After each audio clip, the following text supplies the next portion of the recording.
Hello, beautiful souls. Welcome back to my YouTube channel. Every year during Women's Day, we hear messages about strength, empowerment, and celebrating women. But today, I want to take this conversation deeper, beyond gender, beyond societal roles, into something that affects all of us, irrespective of our gender. That's masculine and feminine energy. But before we dive in, I want to take a moment to quickly remind you that many of you watch my videos but forget to subscribe. If you love deep conversations like this and want to be a part of this mindfulness journey, make sure to hit that subscribe button and turn on the notification bell, because your support truly helps me create more meaningful content for you and reach more amazing people like you. All right, now let's begin. What if I told you that Women's Day shouldn't be just about women? What if I told you that instead of focusing only on women, let's talk about it from an energy perspective, the masculine and the feminine energy? Because the balance of these two powerful forces exist in each one of us, irrespective of our gender. And the truth is, most of the people are out of balance. Have you ever felt like you are constantly pushing, striving, achieving, yet you feel exhausted? Or maybe you feel stuck, like you have the ideas, but there's no drive to act on them. At the root level, that's your energy at play. And understanding the basics could change everything for you and will help you to transform your life. So stay with me till the end of the video, because I'll also be sharing some practical ways to not just recognize these energy imbalances, but also realign them for a more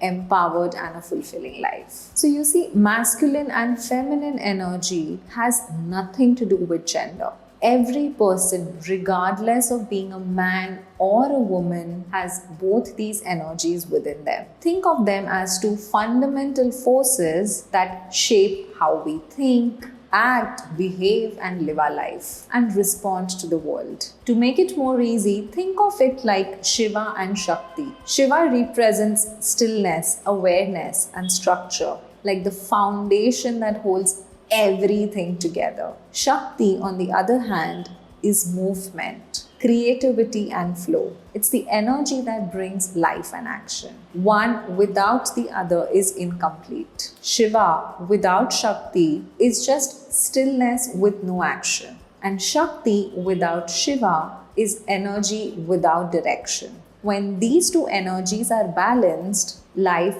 feels aligned. And there's both purpose and flow, structure and ease. Even Lord Shiva, whom we worship as Adi Yogi, is referred to as Ardhanarishwar, meaning half man, half woman. Even before modern psychology conducted this research, this concept has been one of the most basic concepts in our scriptures for thousands of years. Now that we've understood that masculine and feminine energies exist within us, let's get into a little bit details of it. Masculine energy is all about action. It's also known as the yang. It's the force that gives us structure, discipline, and logic. It pushes us to set goals, take charge, and make things happen. Think of it as an energy that builds, protects, and moves forward with clarity and purpose. If you have dominant masculine energy, you probably love making plans and sticking to them. You are the type to take control of situations, thrive on routine, and measure success through tangible results. Slowing down is not really your thing. Showing vulnerability might feel uncomfortable for you. And when this energy is out of balance,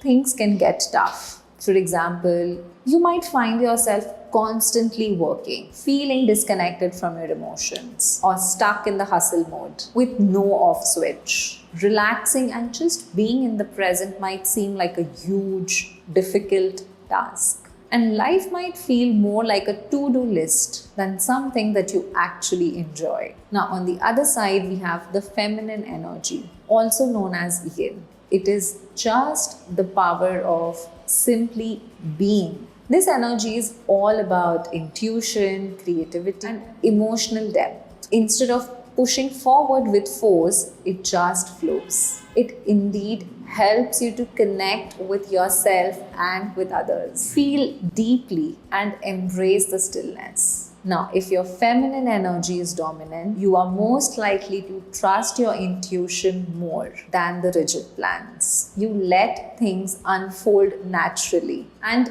you are comfortable going with the flow. You are more expressive and you value connection over strict, rigid routines or patterns. Creativity, emotions, and flow come very naturally to you. But again, too much of this can make you feel out of balance and you might feel stuck or ungrounded. You might struggle with taking decisive actions or following through on plans even at a small scale. It's like having a lot of dreams and a lot of things to do but with no structure to bring them to life. Now, both these energies are equally important and maintaining a healthy balance of both of them is the key. Too much masculine energy will lead to burnout. Too much feminine energy will lead to making you feel lost. The goal isn't to pick one over the other, but it is to integrate and to find a healthy balance. And knowing when to push forward and when to step back and allow the natural flow of things. I want you to take a moment and ask yourself, which one did you resonate with more?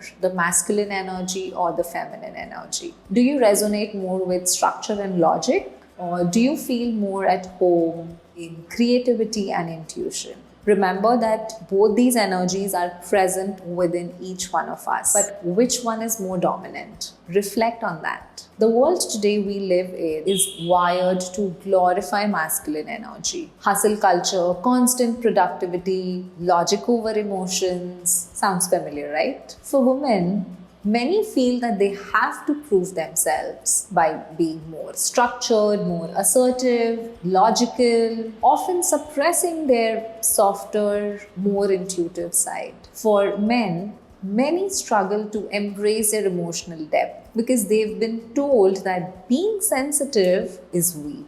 But the irony is, some of the most powerful leaders, artists, and innovators thrive because they are able to manage a healthy balance of these energies. The most effective leaders or CEOs are not just logical, they are also emotionally intelligent. And some of the best artists, they don't just dream, they create structure around their vision. For women, the pressure to constantly do more can feel exhausting. Remember that hustling harder doesn't make you more valuable. Your ability to flow, trust your intuition, embracing your softness is just as powerful as your drive and ambition. The real strength comes from owning both your ability to take charge and your ability to surrender when needed.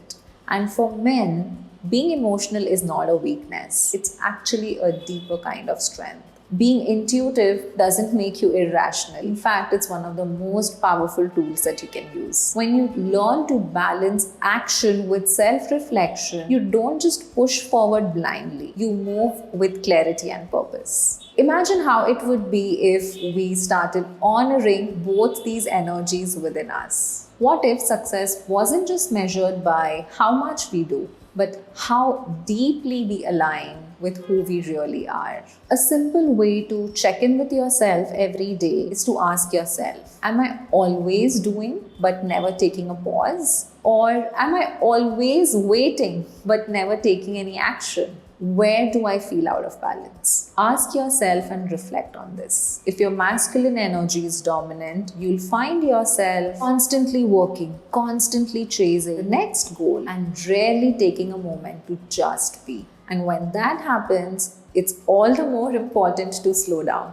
Try meditating, practicing breath work, or simply allowing yourself to receive. It could be a help, rest, or even joy. On the other hand, if your feminine energy is dominant, you might feel stuck in indecision, waiting for the right moment to take action, but never actually moving forward. And when that is the case, focus on setting small, simple, actionable items for these goals, taking structured steps, and bringing discipline into your creativity. Action and structure can actually help bring ideas to reality. Be mindful and remember that the key isn't to choose one energy over the other. It's about learning when to lean into each energy to create a healthy balance. Tell me in the comments, where do you feel out of balance? And if this message resonated with you, don't forget to share this video with someone who needs to hear this today. And if you found this video helpful, don't forget to give me a thumbs up and subscribe to my YouTube channel for more such videos. Also, don't forget to sign up for my monthly letters that I write to my Arvinda community. Until next time, breathe, love, cherish every moment.